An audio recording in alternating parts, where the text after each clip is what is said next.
Welcome back to another episode of Big Brother Advice. I am your big brother, Fletch here. And let's just jump into it. I think my wife is flirting with the mailman and have proof. She claims she is not and now won't talk to me. Okay, proof, we say. Let's see what we got. My wife and I are in our 30s. We have been married for 2 years. When we got married, we moved into a nice small house in the suburbs. Last summer, we got a new mailman who is objectively attractive. Not going into detail, but he looks good. Towards the end of the summer, I noticed my wife was almost always outside the time he would bring the mail in. And I actually started tracking when she would go out on a spreadsheet. Dude, come on, bro. She averaged going out 20 minutes before the mail would get here. Obviously, some variation of them as the mail didn't come at that exact time each day, but it was weird. She would work on the front patio and then have a short conversation with the mailman. Then in about 7 minutes on average, she would come back inside and work from her office. Another thing I noticed is that her clothes seemed to change when she went outside. Go figure, bud. Almost 70% of the time she would have a tank top on, then put a shirt over when she came back inside. I didn't say anything as fall and winter came and we live in a cold climate, so she stopped going out. Once in a while she would go say hi, but not like in the summer, and she also gave him a very nice tip for Christmas, $250. I had forgotten about all of this. It started getting warmer out with the spring. I couldn't do another summer of this, and so I decided to talk to her. Good communication, good. Last night I sat her down and showed her all the information from last year. I explained that I didn't feel comfortable with how much attention she gave the mailman and asked if she could not do it this summer. She didn't understand, or maybe didn't understand the numbers. She got very upset and started yelling that she didn't do anything wrong and just happened to be out there while he was there. I tried to show her the numbers again, but she got upset, slammed the computer lid on my finger. At that point, I got upset and walked out and went for a walk. When I got back home, she was gone, wouldn't answer her phone. She finally came home but wouldn't talk to me. She slept on the couch and I honestly didn't get any sleep. It's been a very weird day as she is only talking to me when absolutely needed. Otherwise, she is distant and won't talk to me. Am I overreacting, or is this normal for women to talk with the mailman? Update. People are asking for an update. Woke up this morning. She is still pissed. I guess I'll just give her more time. Many of you really aren't understanding the spreadsheet.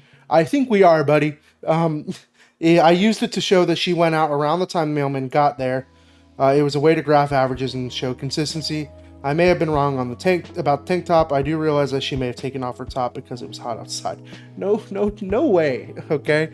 Oh man. Yeah, that's rough. I think the reason I chose this story is because I kind of thought that it was a good lesson on what not to do. It's a great lesson on what not to do. Don't make a spreadsheet of your wife's behavior and use that as evidence against her. If you have a healthy relationship, whether this be marriage or whatever, just talk to her. It's that simple. The conversation literally goes like this. Hey, honey, I've noticed that you go outside when the mailman is here. I just want to kind of makes me a little uncomfortable that you talk to him that much. And you go from there. Are you wrong for having that conversation? Probably, because she's talking to a mailman. You're jealous. Get over yourself. It's fine. I would not have a problem with my wife doing this.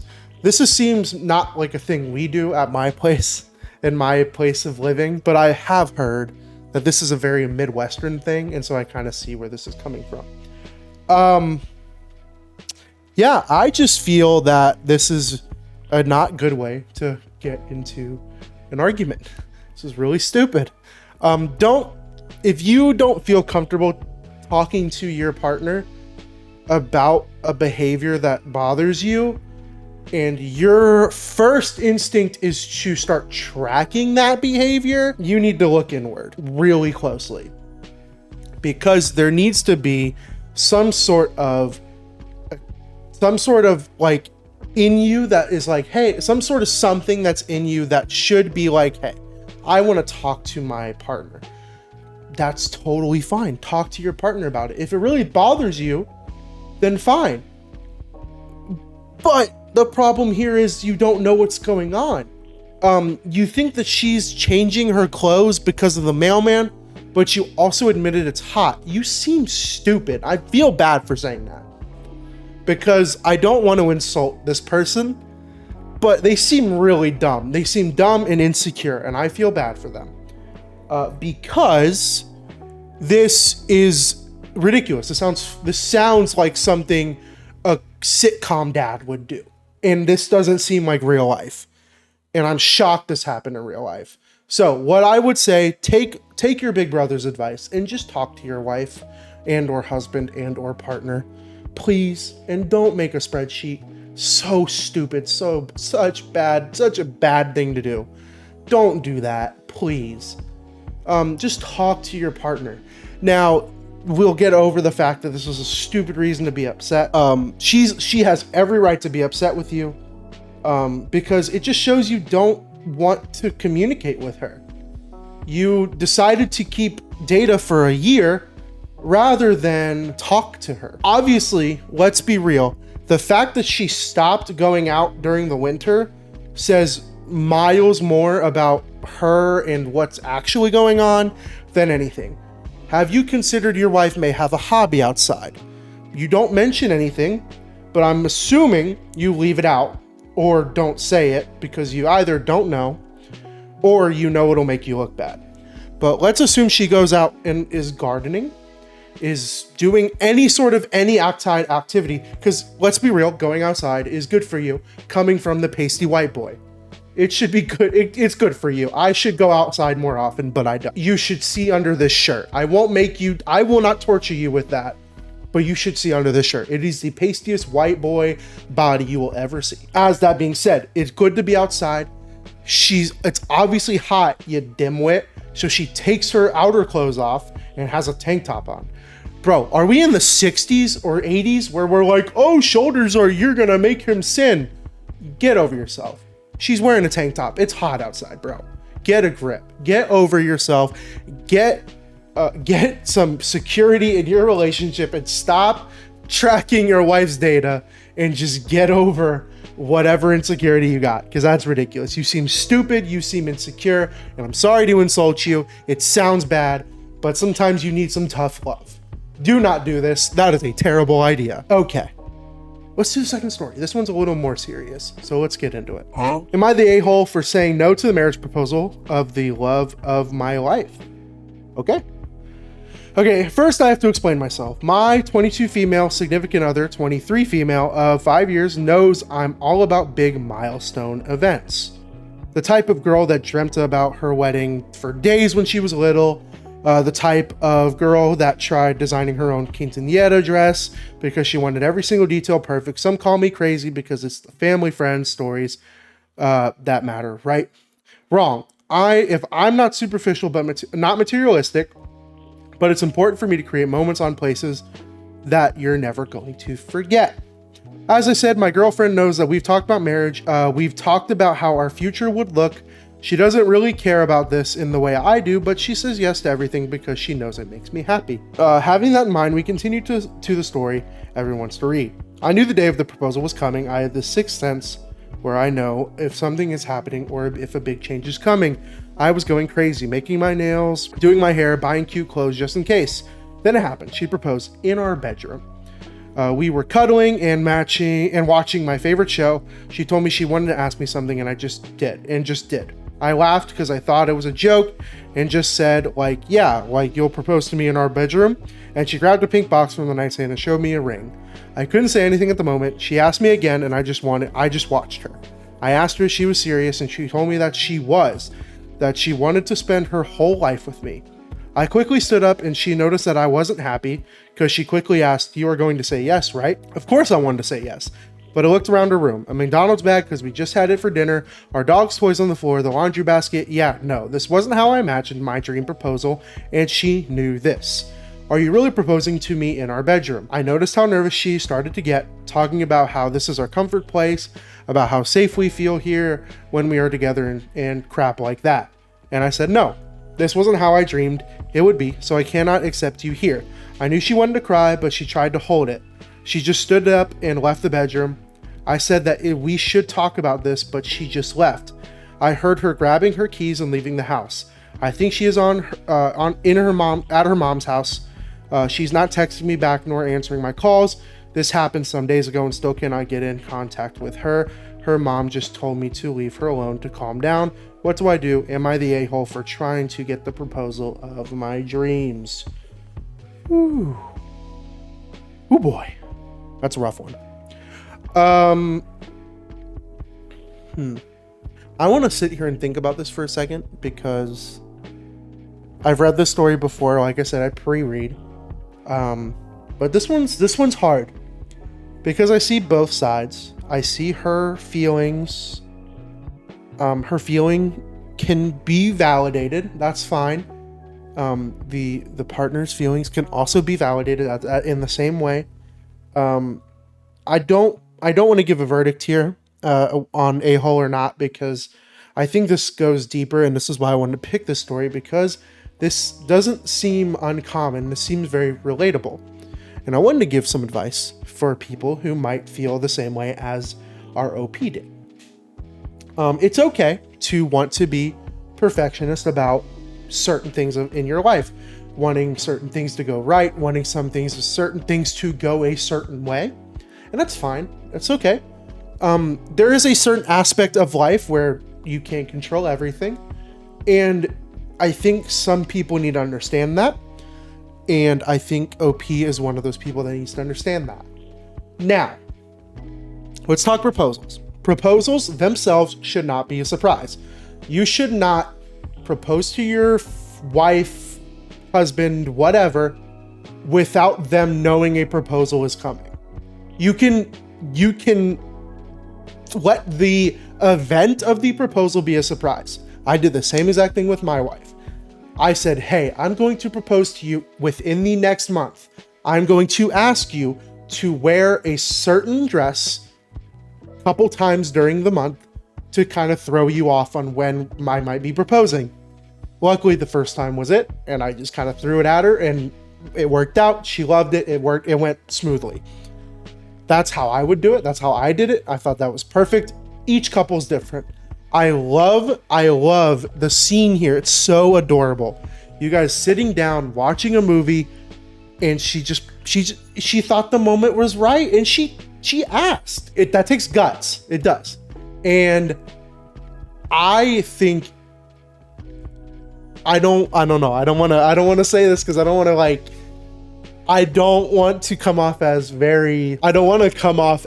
a jerk, but if you wanted the proposal a certain way, why didn't you propose? I think that's a fair question. Now, this could have been something that you and your partner discussed that they were going to propose. It's totally fine. But if you wanted your proposal a certain way, an easy way to do that is for you to do it. That I liked my wife said one thing. She said, do not propose to me in a restaurant or like Disney or anything like that. She doesn't want to be in front of a lot of people. So I took that to heart, and that's all she said. This person probably could have done a little more thought into it. It sounds like her fiance would have appreciated a little more thought into it, but life happens, man. Maybe she had an idea and was like, you know what? Screw it. Let's just do it right now. And that is so sweet. I love that. And I hate your reaction. I think your reaction was very upsetting. And I could totally see where your fiance, there is a good ending to this story, I believe. I believe they do end up getting married and they do and stuff like that. So this does happen, but there's an update later. There's always an update to something. And so just so we're aware, there is a happy ending, but we're going to talk about this situation as a whole. Your reaction was very upsetting, and I could totally see where your fiance / future wife could get upset. I think that she thought, I don't know, it happened. You said not here. And I think both of you had issues that you need to figure out. You obviously did.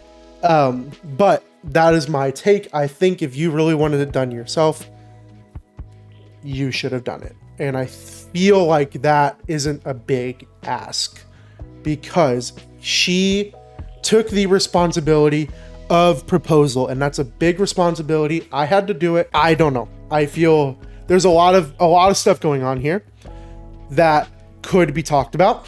And I think the biggest advice here is proposals should not be a surprise. As the event itself can be a surprise, like where and when and how, but your partner should not be blindsided by the fact of a proposal coming at all. That should not be a shock to your partner. So that's advice. That's good advice. I love that advice. Maybe react a little differently if it doesn't go exactly how it was planned, or how, luckily my proposal was pretty easy and it went smooth. Not totally smooth, but it worked out. It happened. So I feel like it would have devastated me if my wife went, "Oh, not here," because there were people. So I proposed at her neighborhood's like not country club, but clubhouse, and there were people at the tiki bar watching us, and I could see a situation where my wife goes, "Ew, not here in front of these people," and I would have been devastated because I had done so much work and it's not being appreciated, and that is so upsetting. And I feel like this could have gone a much better way. I think it ends up getting fixed. I think what needs to happen now is apologies on both sides, and maybe talking about specific steps to where maybe if you want to redo the proposal, that's fine. If your partner's okay with that, that's fine. Maybe just letting that proposal stand as a yes and moving on is also totally fine. I don't remember what they ended up doing, but however you want to do it and reconcile, because I don't think this is something that should end the relationship, but this is necessary. This is definitely something that needs to be talked about for sure. So I think that should be talked about and communicated and maybe redone, or however you guys want to do it. I would probably say the easiest way is to just let it stand and you go, I do want to marry you. Can I just say yes? And if they're okay with that, they're okay with that. And that's probably how I would do it. But however you guys figure out, maybe your fiance wants to redo it, and that's totally fine. Maybe she sees that she probably could have been a little more thoughtful, and she should have, but it happened the way it did. And your reaction, I think, was unjustified and very rude for the situation. I think it could have been handled a little differently. But that's story 2. Let's move on to story 3. My ex and I have a 13-year-old daughter, Nicole. Oh, this doesn't have like a story title, but it's great. Nicole has several medical conditions that require a lot of attention. She will need some sort of in-home assistance for the rest of her life. While we have an aide to help a couple of days a week, it is still a challenge. The outcome of Nicole's condition became clear when she was 2. At that point, my ex and I agreed we wouldn't have any more kids because it would be unfair. It wouldn't be fair to anyone. There'd be no way we could focus attention on 2 kids. Someone would lose out in the situation, either the new baby or the one they already currently have. We divorced when Nicole was 5. We originally had 50-50 custody. 3 years later, my ex remarried. His new wife, Callie, is nice. My ex did say that she didn't understand the severity of Nicole's condition. I figured there was a learning curve. Eventually, Callie basically said she wanted to be hands-off, which I respected. Though I wondered how it would work considering Nicole lives with them half the time because they have 50-50 custody. Last year, my ex and Callie had a baby. Ooh. I was a little surprised given my ex was always firm on not having more kids, but figured it wasn't any of my business. He did begin to complain that it was a lot of work juggling the baby and Nicole. I sympathized, but really didn't know what else to say. Recently, the venting got worse. He said Callie yelled at him for taking Nicole to her physical therapy appointment instead of helping her with the baby. He brought up potentially having Nicole stay with me more. I wasn't entirely shocked, but it pissed me off. I said Nicole was his daughter. He can't just abandon that responsibility. He asked what he was supposed to do about the baby. I said, maybe you should have thought of that before you procreated. I mean, really, we discussed this 10 years ago as to why it would be hard to juggle 2 kids. Why do you think having another would be a good idea? He got quiet and said Callie wanted a baby. I said that isn't enough reason and maybe he should have thought harder before bringing more life into this world. The conversation ended with me saying I'd call my lawyer, we could arrange for him to have less custody, as I'd rather my daughter be properly cared for than be viewed as a burden.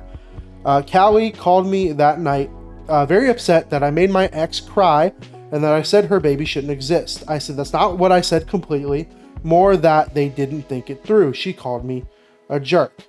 Am I the a-hole?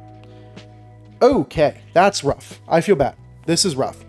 I do feel bad for everyone involved in this situation besides Callie, but we'll get to that. That's the new wife. I think that this situation is rough because life is rough, man. And adding on, I can empathize with this. I can totally see how this makes your life way harder. And they did talk about not having any more kids. I could see the husband. I don't think we have a name. I think we have X, so we'll call them X. I think X kind of assumed maybe they were only talking about like together having a baby and not having, like, I don't think they were thinking about divorce at that point. I think the idea still stands with OP here that it probably wasn't a good idea to have a baby. Especially with Nicole's condition and the fact that they did break up. I don't know. I think it was wrong to say what she said, because she's saying it out of anger. She's upset. She could have held back a little bit.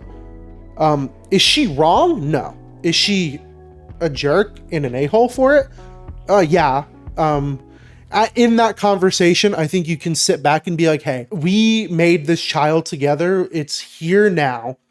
And you decided to take 50-50 custody. And you are still her father. But you have responsibility for your child. And he needs to understand that.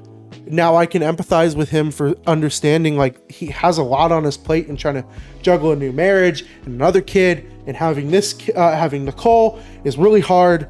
But he knew going into it that it was going to be hard. He's already made this decision with his ex, with OP, and he decides to have a baby. I think Callie is a big jerk. Callie's rough. I think that he picked the wrong new partner. I feel bad. You have, in a situation like this, you have to date someone and marry someone who empathizes and understands and is willing to help you with this situation, not marry someone who's going to want to be hands off and want another child. I know it's hard, and I know it's hard to find. Dating is hard, let alone dating after marriage. I could totally see being super duper hard, but there's something about your situation that's totally different than everyone else. And I know that's going to make dating so much harder, but you're in it now. Like, you gotta suck it up and go for it, man. Maybe just remarrying isn't the right position for you. And I hate saying that, because I do believe you should date in, and you should be able to date in whatever you want. But man, your situation does not call for making things more complicated. You already are in a very complicated situation. Adding another person and two other people, a baby and another wife to this, does not make this easier at all. And I think this was a terrible move on your part. And I do feel bad for you, but also I kind of can't, because you did it to yourself. I feel bad because I know, like, you probably want to be with someone or whatever, and you thought Callie was this great person, and now you're kind of stuck here. And I feel bad saying that, but here we are. You're in the situation now. You have the baby, and you're trying to make everyone happy, and this is not going to work. So I think OP needs to rethink how she worded it. She's upset. I totally get it. But I get it. And I don't want to fault her. She's in a crappy situation as much as this guy is. I think there just needs to be serious discussion and thought about this situation, because Nicole needs both of you, not just one of you. And just getting more custody of Nicole is going to put a lot of strain on you. And I know your husband has said, but your husband's got 50-50 custody. It's his kid. He can't just be like, I'm done. I think he needs to seriously reconsider his decision and his life choices, because he majorly screwed up and he needs to fix it. And you being upset at him is not helping. I totally empathize with your frustration and I get it, but sometimes saying what we think isn't the best thing to do in a situation, because this poor guy already is like in over his head, it seems like, and you adding on to it is not helping. And I feel, and I'm trying to go at this very objectively. You're totally right. You said, I mean, you're not wrong. It's the fact that you said it when you did and out of anger. And that makes me upset, because I feel bad for your ex, because he's already gone through enough. He shouldn't have suggested not having 50-50 custody. He's in his situation. He needs to figure it out. That's just how I don't know. I feel bad. Callie got herself into this situation as well and is being a jerk about it. She's just as much of a jerk as you are. I know it's not her kid, but she's married to the dude whose kid it is. So part of it is you. Part of it is your kid. Part of it is your problem now. You decided to get into this relationship. It's not fair to ask him to set that aside for your guys' new life. If you wanted to do that, you got into the wrong relationship. And I'm sorry to say that, because it sucks. And that probably sucks to hear. But moral of the story, and my big brother advice to anyone watching, is if you're in something and your life is complicated, right? Let's not make life more complicated here. This life is complicated. Nicole is a complicated kid, and no fault of her own, obviously. But here we are. We have Nicole, and you had Nicole, and you gotta live with your life as it is in that moment, and you can't abandon your kids. Callie, reevaluate your life and think about your decisions, because you got into this relationship. You were not forced into this relationship. You need to seriously reconsider your life decisions and whether or not you really do want to be hands off with Nicole. I think that's very unfair, because you got into this relationship knowing about Nicole. If he hid Nicole from you, sure, I wouldn't blame you at all. But I don't think he did. We're going off the assumption he did not hide it from you. So now we're here and you want another kid. I get it, but you gotta live with the consequences of what you're in now. You can't be like, oh, you didn't do this with my kid. You didn't help me with my kid because you had to take care of your own kid. You gotta rethink your life. You gotta rethink those decisions. You gotta be more empathetic to your husband. So that's where I leave that story. Thank you so much for watching Big Brother Advice. I am your big brother Fletch here, and please subscribe. I love that you came back and watched, and I can't wait for the next episode. I thought this one was a little more advice heavy, not some crazy stories, but more like advice centric, so I'm really excited. But don't forget to subscribe down below, and I link, as always, link down in the description for the stories if you want to read them yourself. Otherwise, you have a freaking great day, and I will see you guys next time. See ya.